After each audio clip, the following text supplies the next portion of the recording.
poin aja, kita lagi podcast dan ini jujur mengecewakan banget.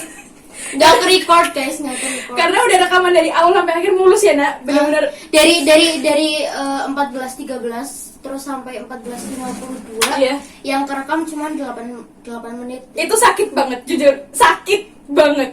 Jadi harus diulang lagi nih. Oke, by the way, langsung aja tuh the point ya. Ini kita lagi di ruangan, yang jelas bukan ruangan podcast. Ya, ruangan audiometri ya, bukan ruangan podcast. Adanya banget. Ya, tapi at least this is the best we can get. Iya. Ya. Ini ruangan terbaik yang dari antara semua pilihan gitu. Alhamdulillah banget ya. Iya, alhamdulillah sih. Jadi ngomong-ngomong kita udah lama nggak ketemu ya. Yeah, of course. Jadi gara-gara keadaan kayak gini lah ya, COVID-19 ya, COVID-19. Jadi kita jarang banget ketemu. Terakhir ketemu kapan ya di sekolah? Udah lama. Ya pas. Udah lama. Ya itu acara lah. Ya. Ya nggak lama banget tapi baru-baru ini tapi ya. Ya nggak baru-baru ini juga sih, sebelum tes ya. Pokoknya lama banget. Jadi gimana kabar? Maybe I should ask you first ya. Aku nanya dulu ke kamu. Oke. How are you today? Baik sih. Baik. After all this time setelah ya baik tapi agak kesel. Dan capek. Keselnya tadi gimana? udah dijelaskan ya keselnya. Iya.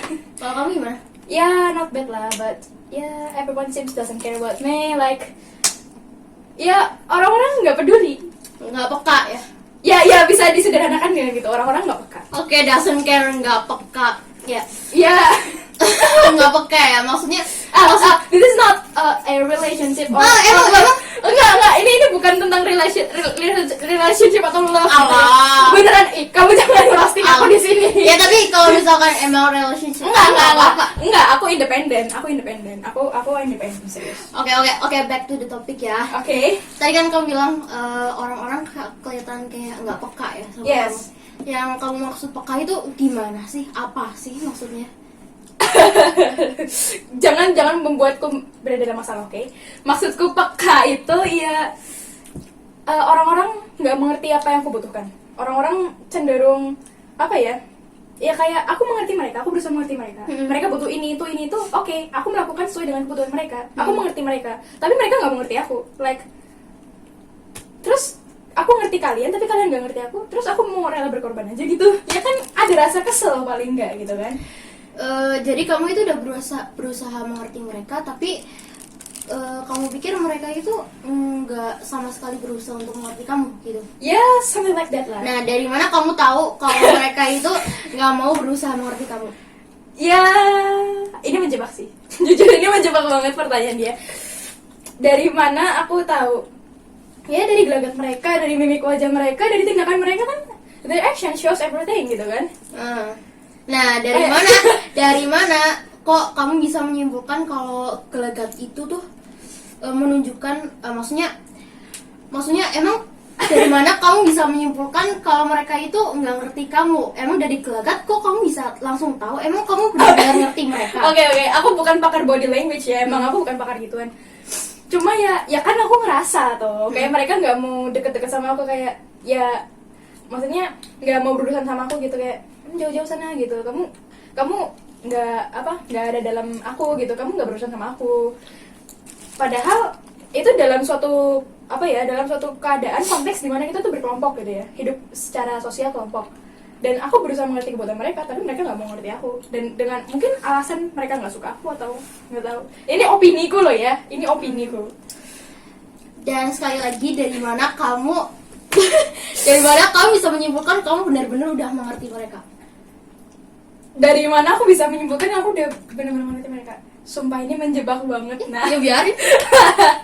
Ya, aku ngerti mereka karena aku berusaha untuk berlaku ya, maksudnya memperlakukan mereka sesuai dengan apa yang mereka butuhkan. Mereka butuh afeksi, kasih sayang, ya udah aku mencurahkan perhatianku, kasih sayangku gitu. Terus mereka butuh untuk dipedulikan, terus didengar, ya udah aku mendengar mereka. But they don't care about me gitu. What's your point? Gimana ya, aku nggak bisa menyimpulkan dari satu pihak ya, tapi dari berbagai pihak ya. Mungkin ya kalau dari sudut pandang Regina, orang-orang yang nggak mengerti kamu, padahal bisa aja justru malah mereka yang sebenarnya harusnya lebih di ngertiin. I see. I got your point. Maksudnya mungkin aja kondisi mereka bisa lebih buruk dari aku gitu ya. Harusnya aku mengerti mereka lebih dalam gitu. So, ya. So, Oke, nggak tahu lah ya, soalnya tentang peka kayak gini tuh aku tuh nggak terlalu ngerti soalnya. ya kan kayak peribahasa, dalam laut dapat diduga, dalam hati siapa tahu lah. Dalam pikiran aja kita nggak bisa menebak gitu kan, bagaimana kita bisa peka. Nih betul. Nah makanya, ya jujur aku kalau misalnya disuruh, misalnya dari pertanyaan-pertanyaanmu tadi aku udah nangkep. Kamu mau tanya, kamu udah nanya belum sama mereka gitu kan? Kenapa udah bisa kayak gitu gitu kan? Ya satu sisi aku juga ada rasa nggak enak gitu ya. Kalau misalnya kita mau nanya langsung, kamu kenapa sih gitu kan? Kesannya kepo banget gitu. Kayak SKSD banget. Gitu. Iya, pendapatmu?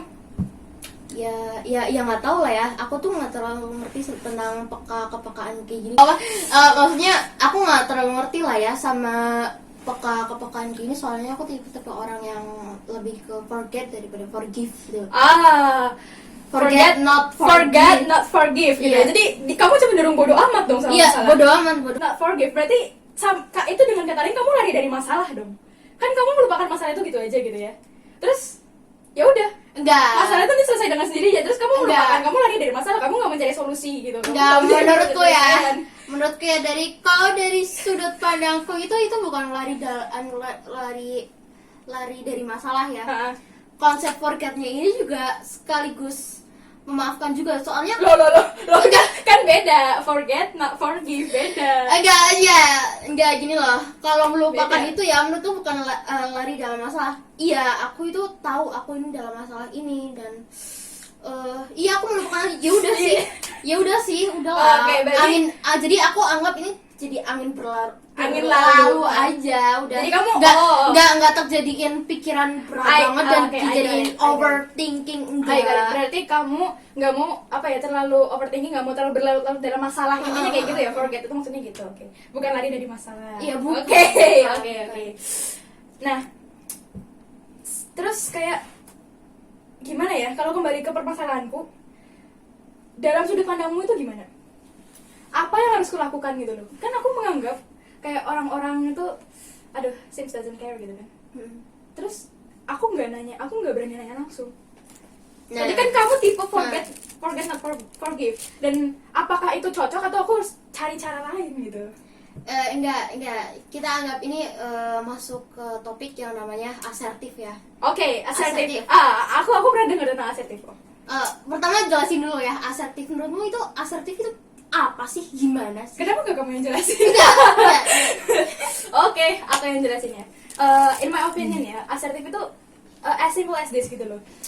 Aku bilang gitu, aku menyuarakan apa yang aku mau ke kalian gitu ya. Aku bilang, aku maunya begini.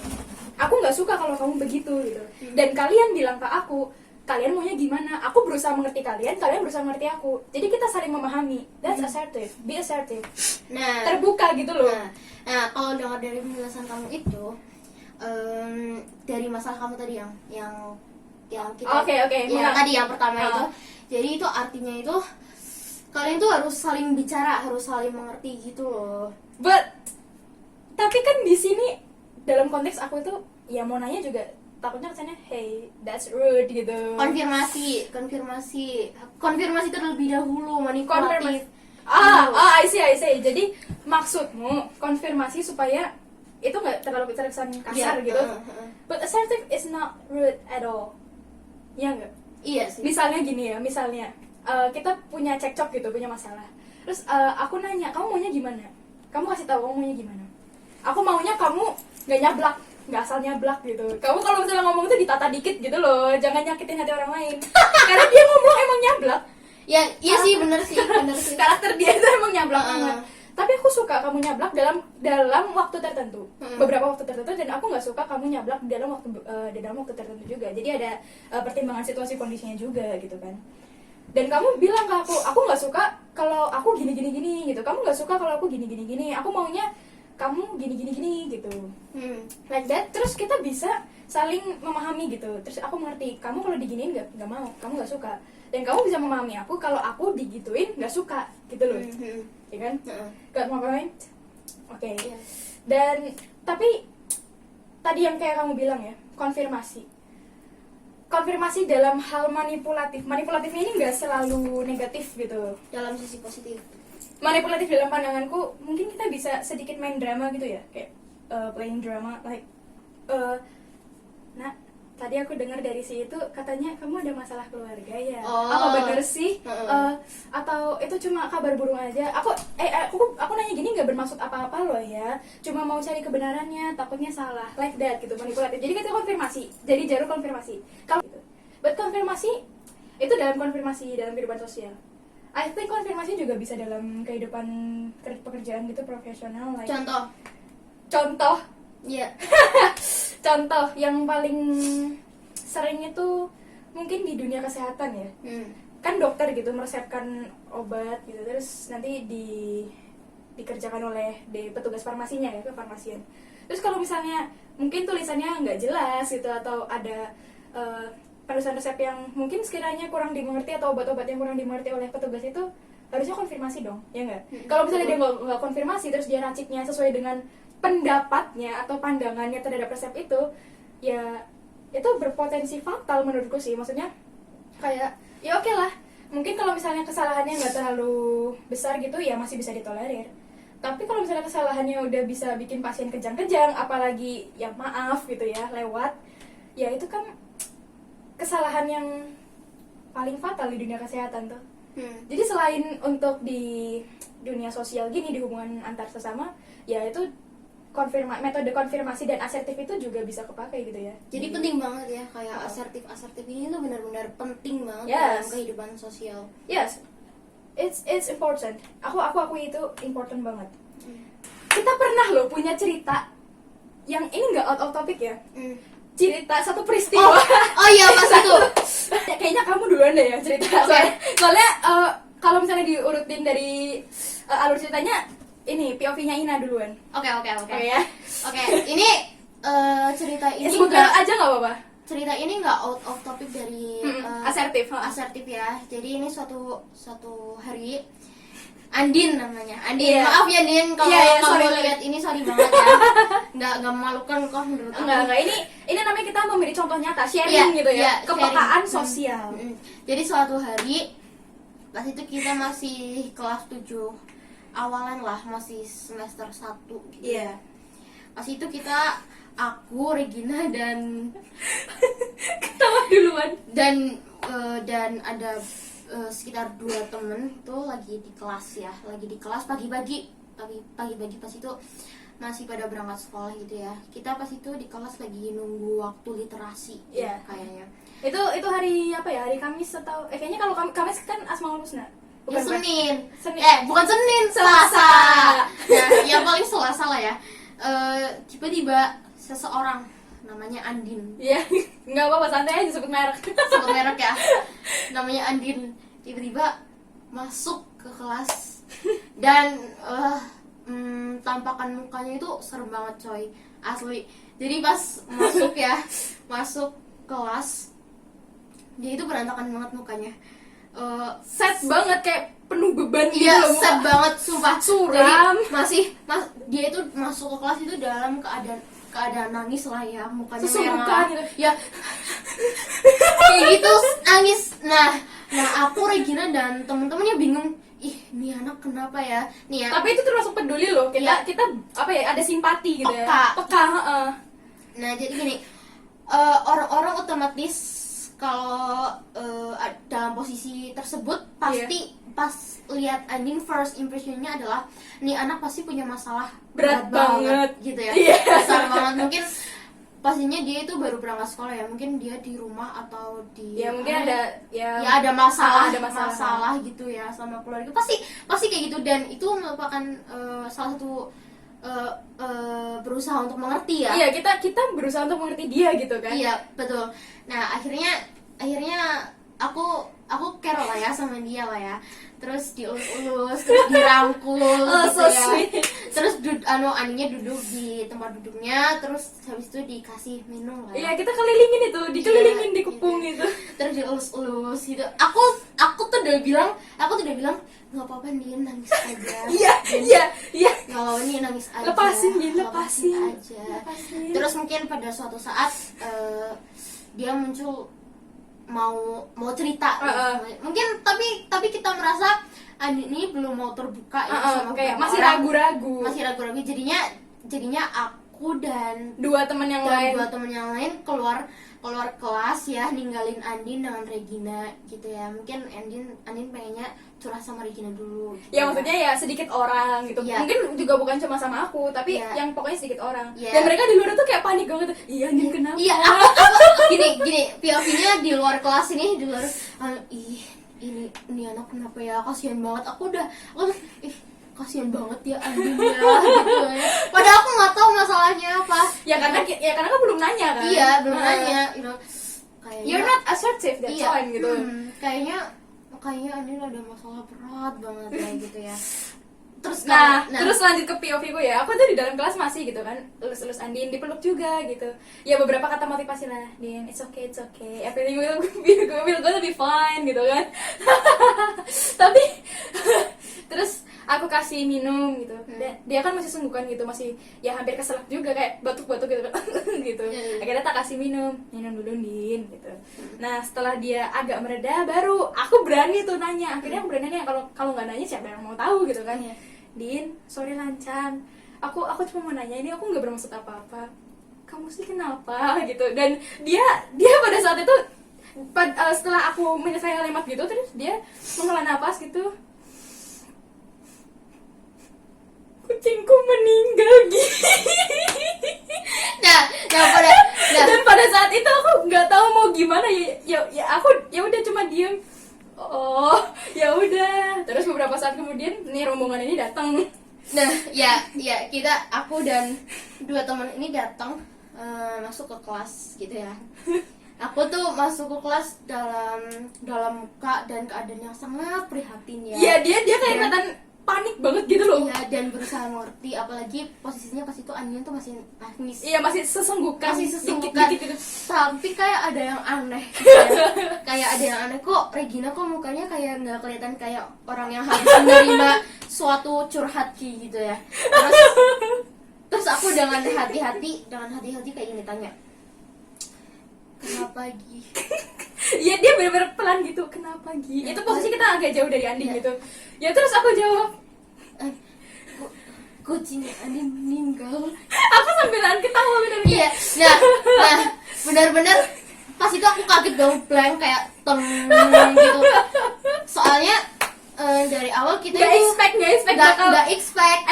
Tapi kita bukan ngatain itu sepele ya. Iya, bukan ngatain itu sepele. Ya tadinya kan kita kan mikirnya nih, ini anak ada masalah berat banget ya.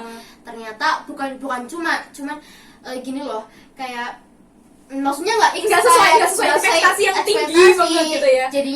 Jadinya akhirnya aku berusaha untuk nggak ketawa.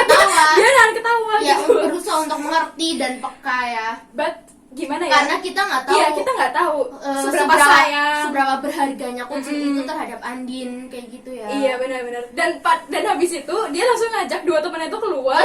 Buat ketawa. Maaf ya Din.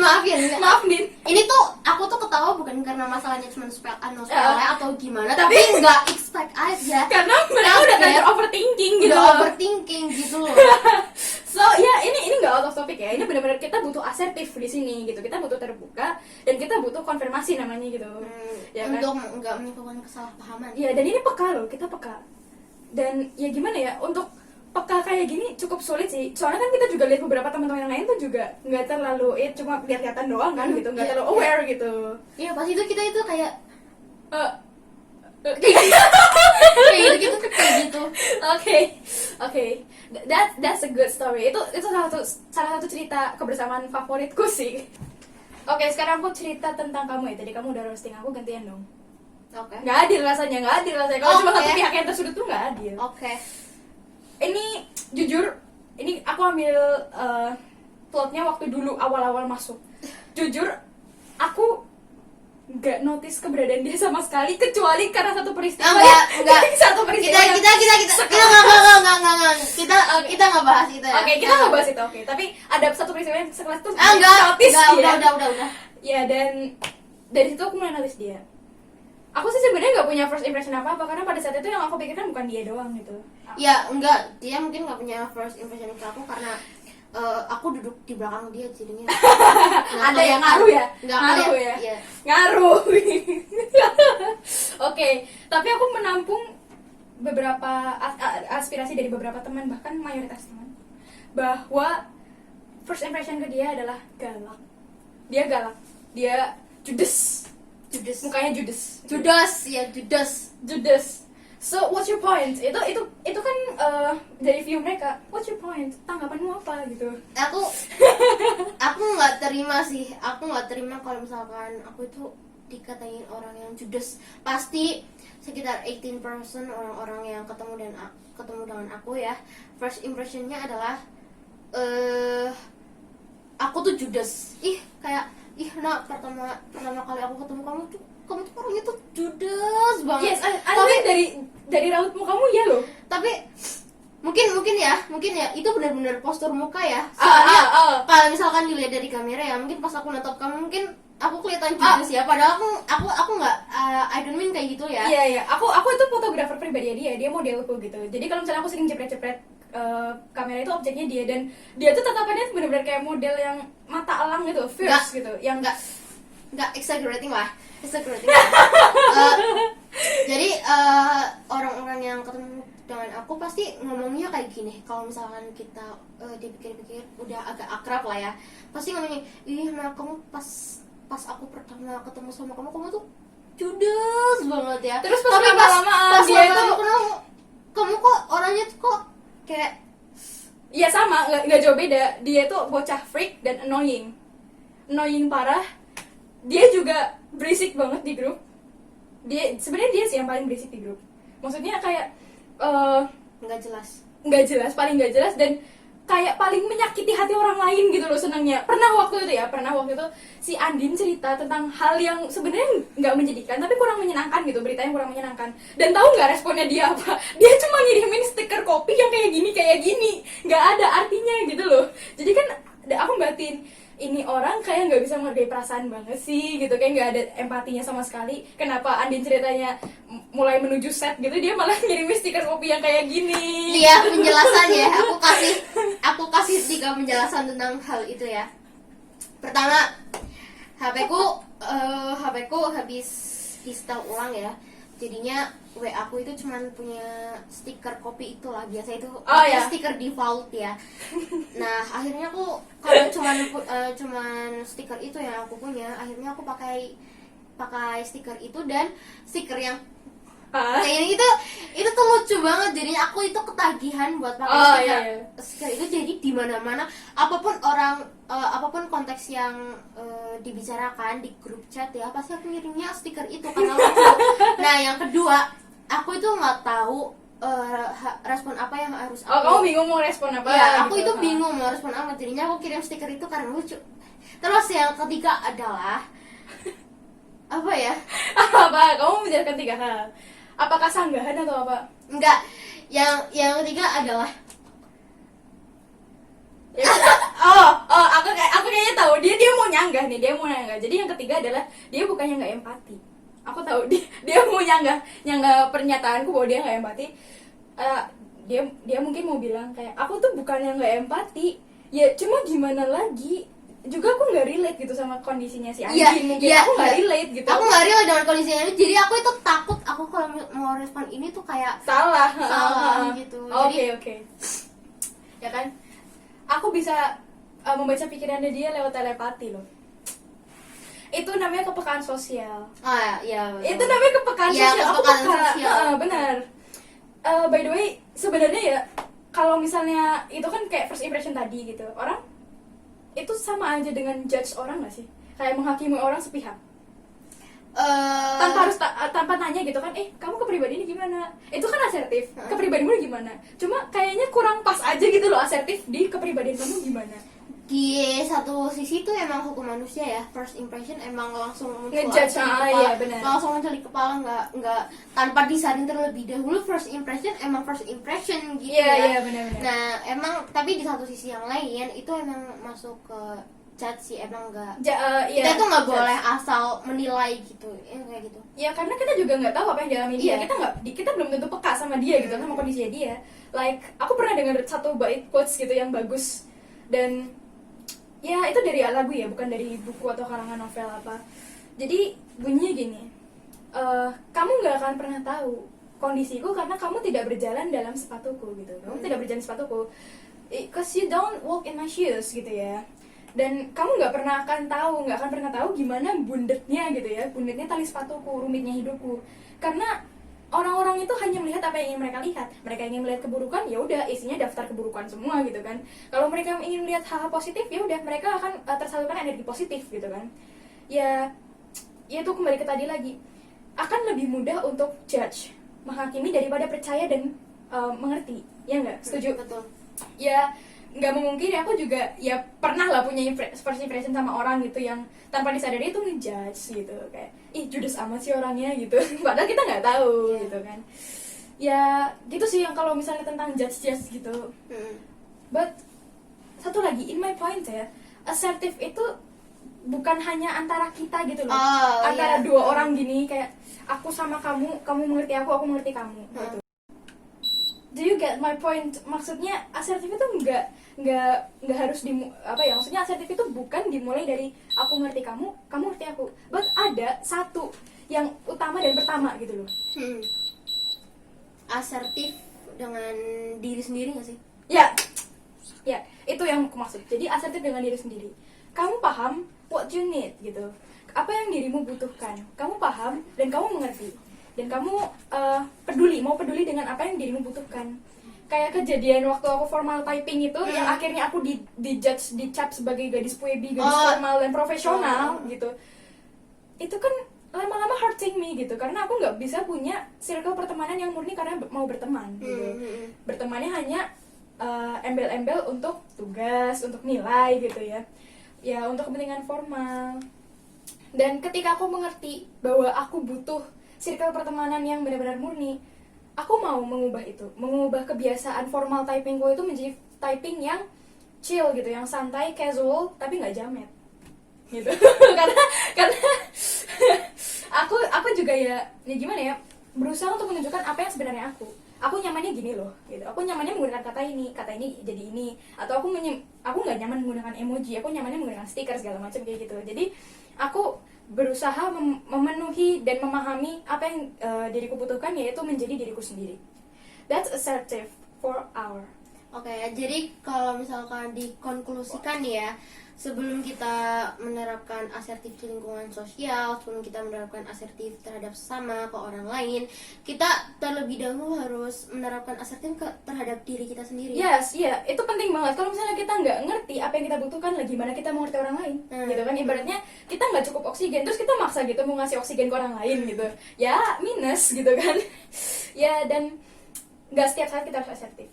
Ya, seperti yang tadi kita udah bahas, kadang juga kita bisa ngelimur ya dengan manipulatif yang baik, yaitu dengan konfirmasi. Misalnya, aku dengar dari si itu kamu gini ya gitu. Jadi nanya dengan halus gitu ya. Dan ya, assertive is important, but not every single moment needs assertive ya. Betul. Be assertive itu ada waktu dan kondisinya, dan itu harus dimulai dari diri kita sendiri, memahami diri kita sendiri. Ya. Jadi udah. Anything else?